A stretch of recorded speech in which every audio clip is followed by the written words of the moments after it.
سلامتنا أبزلهم يبزحهم كبراتن كبرانن نحزي زوارنا مجدستي معبالتات كم صعب قريبنا لنا حدشتي تخطاتلتنا قناتنا سبسكرايب لايك شير ناقبركم كتكاتو ناينا نعدمكم نحزي كابينت تግራይ ተጋሩ ተማሃሮ 12 ክፍሊ ናብ ፈተና ከይኸዱ ጸዊዖም እቲ ሓድሽ ካቢኔት ትግራይ ሚኒስተር ትምህርቲ ፌደራል ብምቋም ተሪር መግለጺ ኣውጽሎም ብቃልሲ ዝተረኸበ መሰል ተማሃሮና ኣይተኸበረን ዝበለቲ ብሕዋሓ ዝምራሕ ሓድሽ ካቢኔት ትግራይ መሰል ተማሃሮ ትግራይ ክኽበር ኩሎም መማርስታት ክወስድ ምዃኑ ኣጠንቂቖም لعلوت جنرالات إثيوبيا أب تتنقق خونو تأزيزهم لعلوت جنرالات إثيوبيا نوساني وفري كدالو يخبر تزازو وريد زلام فيلد مارشال برهانو جلا لعلوت جنرالاتو نوساني زبلو وفري كدالو خبير تزاز هيبولام حزنا لنا تግራይ بقدور زكايل زول لقفا زملكة تقومتات قصيلهم حدا تطبقي سواهي مسلات يزبل تكال إثيوبيا حوحات آب تግራይ عالم لخاوي حقتها زتحسن زي حقاو تكباراتي في الزمان لكبل حدش خصي أسمعهم أزي خمزيلون هالو دما سمها الملس بحدش ملكع تمليسام تكبارات جنرات صدقان قبرتن ساي بمخونا نتفلت سمها الملس حدش أزر ربي قوام حيزا تقلقلالام سمها النتي أبوا تقاليسو سعرو سرعة درقي أزها خيروني بزعبا زبلتو حدش ناي تግራይ حقي زملكت رئيتها هبات لله أزيون بزرزر حزنا لنا أب تقا كابتات حمرا مست ريف ركب زلوهم حالتات عاوتات يحفصم هلوم تقاليسهم أب زوريا معرابن سمين معرابن إثيوبيا بخبير حنق استعجب خوناتي كاير زلوم سراوي السودان دمان حمرا قربار حقات أب تركب تراجيكاويت كتما كمرخ نمحاز خبير متقعة خفيتو عاوتات نامزقبة كمزخونة تقاليسلام نايزو من خالو زرزر معبالتات حزي كنكافلكم ينام كسامو داتا مدلواتنا حابركم ناسو نحو چانانا سبسكرايب نداقبرخم كتكاتونا نعدمكم أبو انبرو دب سالساي ويانا تقراي كاب حلافنتو تلعلم سالساي ويانا تقراي لو مقدام سنة 20 شمونتنا متمرت أب زوزو مقلسي أبو انبرتي ودب كاب حلافنتو كمستلعلا أفليتم اتي نعوارح ترح زقلقل أبو برتي ودب زخونه كم فحدش كاب سلطان تعالي بمكتلو زنبرا ايتا قبرتنساي ولد مكيل كم تتك تفليتم بهراوي ودب سالساي وين تግራይ ሳውት አብል ዓለዋይ መሪሕነቱ ብዝገበረ ለውጥ ምኽንያት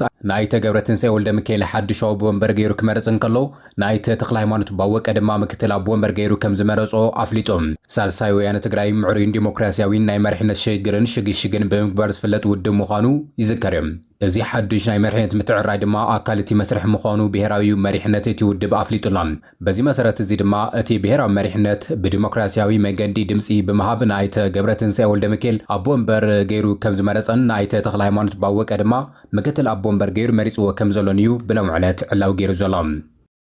ናብቲ ቐጻል ዘሎ ዛዕባ ተሰጋጊርና ካቢኔት ትግራይ ንውሳነ ሚኒስተር ትምህርቲ ብምቋም ተምሃሮ ናብ ፈተና 12 ክፍሊ ከይኸዱ ጸዊዖም እቲ ብሕውሓ ዝምራሕ ሓድሽ ካቢኔ ብሄራዊ ክልላዊ መንግስቲ ትግራይ ሚኒስተር ትምህርቲ ፌደራል ተምሃሮ ትግራይ ብወረቐት ንምፍታን ዘውጽኦ መደብ ብምጥሓስ በጀትን ፈተንትን ከም ዘይለኣኸ ብምግላጽ እቶም ብወረቐት ክፍተኑ ዝተመደቡ 15000 ተምሃሮ ትግራይ ናብ መፈተኒ ጣብያታት ከይኸዱ ወግዓዊ ጻውዒ ተቐሪቡሎም ናይ 2018 ዓመተ ምህረት ሃገራዊ መዛዘሚ ፈተና ኻልኣይ ብርኪ 12 ክፍሊ بمولو بأونلاين مهابت تليمو كم زنا برز حبرتي مجلسي بسنكي حسرت كمبيوتراتن مسارة المعاتن جنا بورقتن بأونلاين كوهاب مس فيدرال تسمع معهم مسنحهم اتكابيني أوزوس ومجلسي يوسخ حبيرهم بمسارة زيد ما بتقرأ كابز لو 20 شعنتن شح تفتن تيوشتي اتوم 14 شح مالتون 40 شومنتن ميتاويت بأونلاين كاب 23 سنة جميرو بسلامي فتنهم لهم جلسيم انتقنا جنا زترفوا 15 شح 51 ميتاويت بورقت كفتنو تدالي من رومي بل يخون بركاب فلتون تلمن بيرو ትምህርቲ ትግራይ ወጻኢ ሚኒስተር ትምህርቲ ፌደራል ንኹለን ቦርጋ ዘፈተና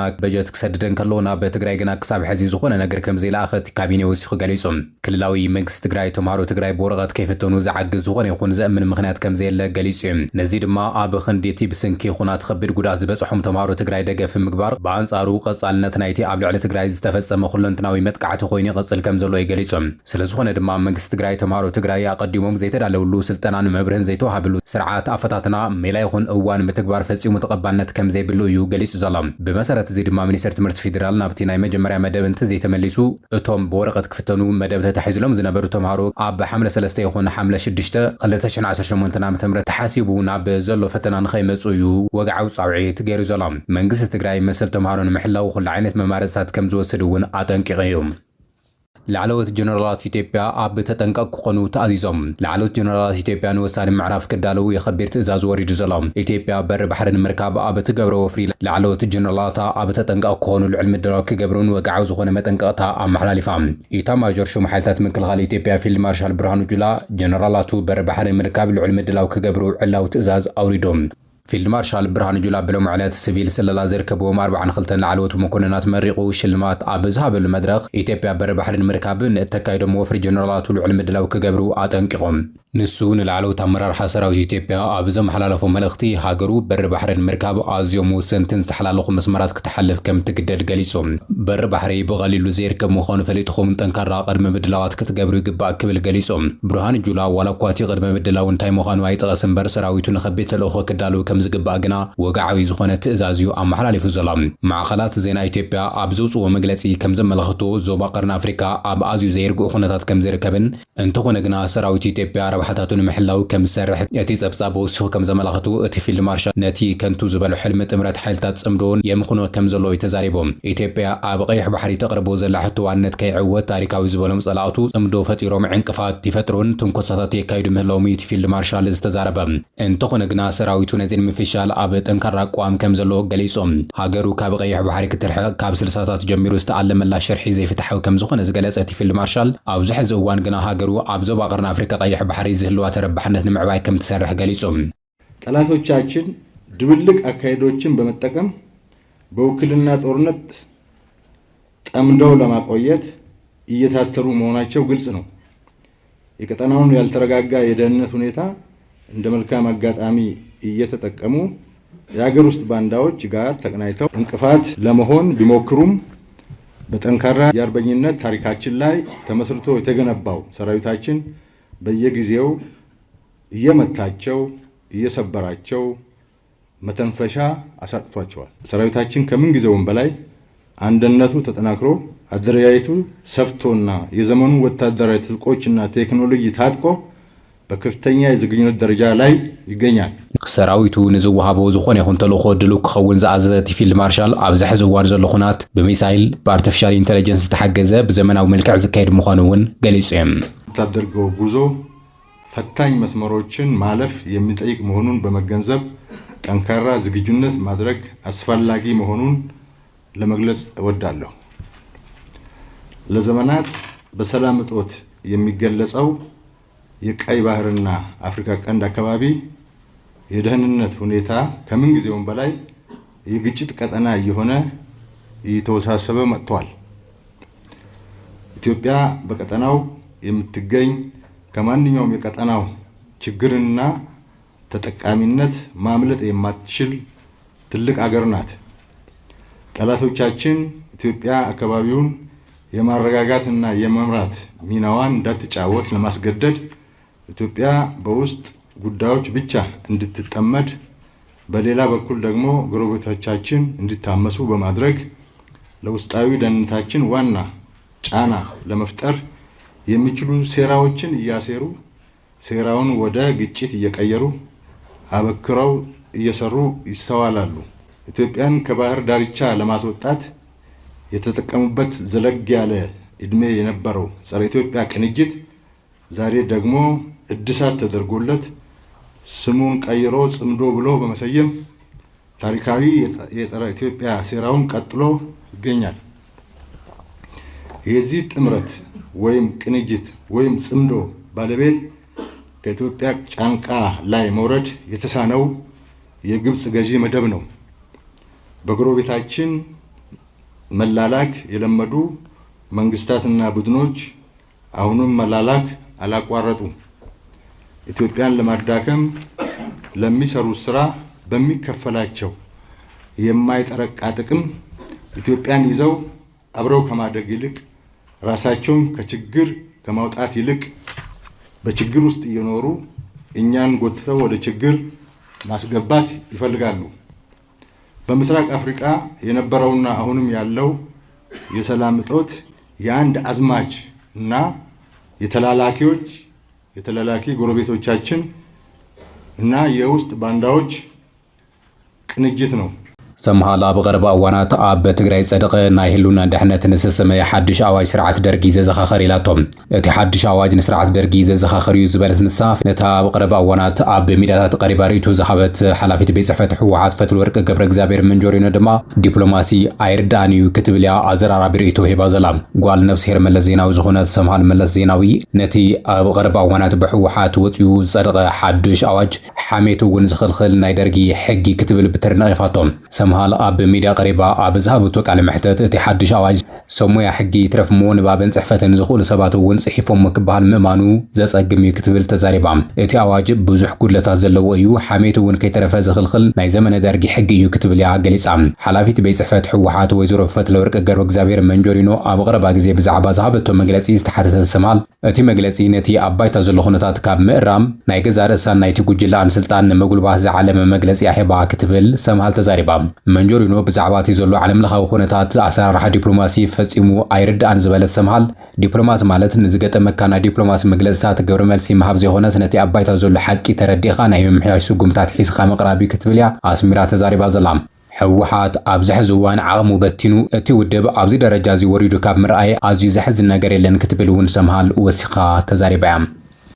ኮሚሽን ሰብአዊ መሰላት ኢትዮጵያ ኣብ ትግራይ ዝካየድ ዘሎ ሓፈሳ ተቐይሙ መግለጺ ኣውፂሎም ኮሚሽን ሰብአዊ መሰላት ኢትዮጵያ ኢሰመኮ ኣብ ትግራይ ዝካየድ ዘሎ ግዱድ ሓፈሳን ዕስክርናን ወታደራዊ ምልመላን ዓለምለኻዊ ሕጊ ዝጠሓሰ ሕገ መንግስታዊ መሰረት ዘይብሉ እዩ ክብል ኾኒንዎ እቲ ኮሚሽን ብዕለት ቀዳም 27 ሰነ 2018 ዓ.ም ኣብ ዘውፅኦ መግለጺ እቲ ግዱድ ሓፈሳ ብህፁፅ ጠጠው ክብል ጸዊዑ ኣብ ልዕሊ ህጻናትን ተመዛበልትን ዝፍጸም ዘሎ በደል ደው ይበል ዝበለ ንሱ ኣብ ትግራይ ልዑል ክትትል ከም ዝገብር ገሊጹ እዩ ካብቶም ብሓይሊ ዝግፈፉ ዘሎ መናእሰይ ውሽጢ ሓያሎ ዝኾኑ ትሕቲ ዕድመ ህጻናትን ተማሃሮን ከም ዝርከበዎም ድማ ኣብ ዝሃበ መግለጺ ሓቢሩ ዘሎ ብተወሳኺ እውን እቲ ግዱድ ሓፈሳ ቅድሚቲ ወግዓዊ መምርሒ ምውፅኡ ተጀሚሩ ዝበለ ንሱ ህጻናት ተመዛበልትን ስንኩላት ኣእምሮን ሓዊሱ ካብ ዓዲ ሓሩሽን ማይ ዓይንን ብሓይሊ ተገፊፎም ናብ ወታደራዊ ተዓሊም ይውሰዱ ከም ዘለው እቲ ኮሚሽን ወሲኹ ገሊጹ እቲ ብሽም ህልውናን ድሕነትን ህዝቢ ትግራይ ንምሕላው ተባሂሉ ዝወፅእ ሓድሽ ኣዋጅ ዝተቋመ እቲ ትካል ሓይልታት ጸጥታ ብዘይቤት ፍርዲ ትእዛዝ ንዜጋታት ክፍትሹን ከኣስሩን ሙሉእ ስልጣን ዝህብ ከም ዝኾነ ብምግላጽ እዚ ግዱድ ዕስክርና ብሰላማዊ መንገዲ ዝቃወሙ ዜጋታት ከቢድ ማእሰርቲ ከም ዝጽበዮም ንብረቶም እውን ከም ዝውረስ እዩ እቲ መግለጺ ዝሕብር ብምኽንያት እዚ ጽዑቕ ሓፈሳ ብዕለት 17/18/2018 ዓ.ም ኣብ ከተማ ሰለኽለኻ ብዝተፈጠረ ግጭት ናይ ክልተ ንጹሃን ኣቦን ወድን ህይወት ከም ዝሓለፈ ድማ ገሊጹ እዩ ብተወሳኺ እውን ኣብ ጸለምቲ ማይ ጸብሪ ኣላማጣን ራያን ብሰንኪ ዝተፈጠረ ወታደራዊ መስሕብ ብዙሓት ዜጋታት ተመዛቢሎም ኣብ ከቢድ ጸገምን ጥሜት ከም ዘለው እውን እቲ ኮሚሽን ሓቢሩ ላዕለዋይ ኮሚሽነር ኢሰመኮ እቲ ኣብ ትግራይ ዝካየድ ዘሎ ዝበሎ ጸረ ሰብኣዊ ምንቅስቓስ ንስምዕነት ፕሪቶርያ ዝግስ ከም ዝኾነ ዝሓበረ ኮይኑ ሕወሓት ሓዊሱ ኩሎም ሓይልታት ካብ ተጻብኦታት ተቆጢቦም ሰላም ክዕቅቡ ድማ ጻውዒ ተቀሪቡሎም ሰራዊት ሱዳን ኣብ ዶባት ኢትዮጵያ ንትርከብ ስትራቴጂካዊት ከተማ ኩምሩኽ ንምሓዝ ከቢድ መጥቃዕቲ ከፊቱ ዓወታት የመዝግብ ከም ዘሎ ገሊጹ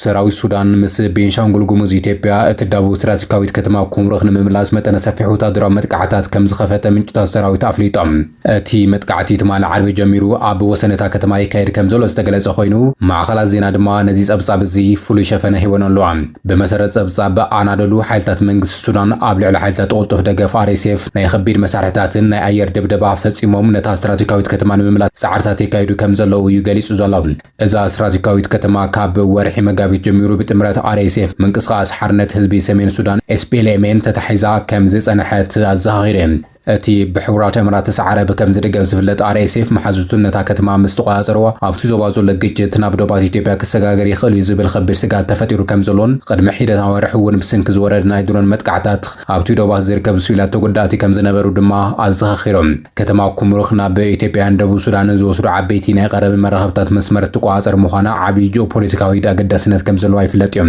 ሰራዊት ሱዳን ነቲ ዶብ ንምቁፅጻር ዝጀመሩ ሓድሽ ወታደራዊ ምንቅስቓስ ድማ ንዞባዊ ሰላም ከቢድ ብድሆ ከም ዝኾነ ወታደራዊ ተንተንቲኦም ዝገልጹ ዘለዉ